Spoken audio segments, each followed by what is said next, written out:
Hello and welcome to today's Facecast. Let me ask you, how have you been behaving in this past week? Have you been behaving well? Are there things that you've done that are not so good? I wonder, let's see, have you stolen anything?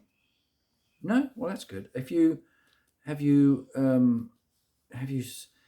murdered anyone this week? Probably not. I wonder what you might have done this week which isn't quite right, because there are some things which we do which aren't quite right in God's eyes, and yet we can easily forget them. And God has every right to be angry with us if we do things that are wrong, hasn't he? He has a right to say to us, now hang on guys, you should know better than this. You shouldn't be doing these things. This is the kind of thing that's just brought up by Jesus a few times, and there's this passage, couple of verses in Matthew's Gospel, Matthew chapter 5, verses 21 and 22. You have heard that it was said to the people long ago, do not murder. And anyone who murders will be subject to judgment.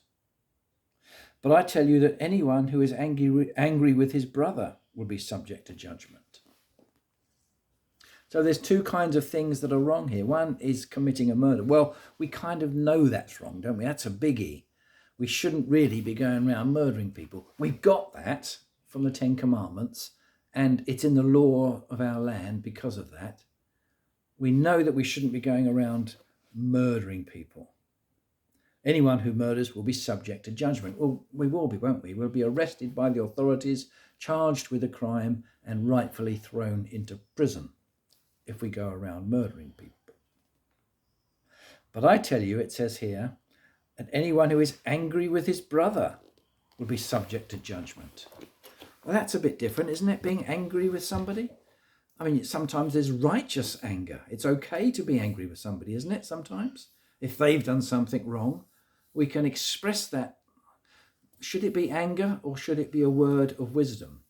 Maybe a word of prophecy in their ear, that if they don't change their ways, they'd better look out.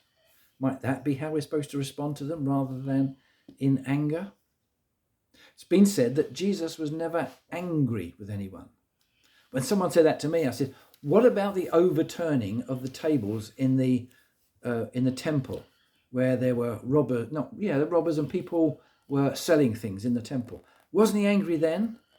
And the person I said it to said, read it again and tell me where you says that Jesus was angry.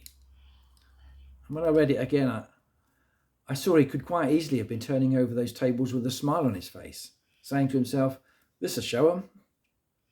He wasn't necessarily angry with people, but he was correcting people. And this passage is saying that anyone who is angry with his brother will be subject to judgment. So we can't let those little things, those little sins, creep under the door, can we? We can't let those take a hold in our life and say, oh, but I haven't murdered anybody this week. Most of my thinking and acting has been good. Yeah, okay, I've been angry at people when I shouldn't have been. Well, that's just as bad. In fact, in some ways it's worse because it's those little things that build up into big things if we allow them to and don't check them. Do not murder. No, we shouldn't do that. Do not be angry with someone. That's much more difficult because it crops up on a regular basis, this problem of anger. Are we going to give in to it? Or are we going to push it away, saying, no, this is not what Jesus would want. I am going to follow his way. Bears thinking about, doesn't it? See you soon.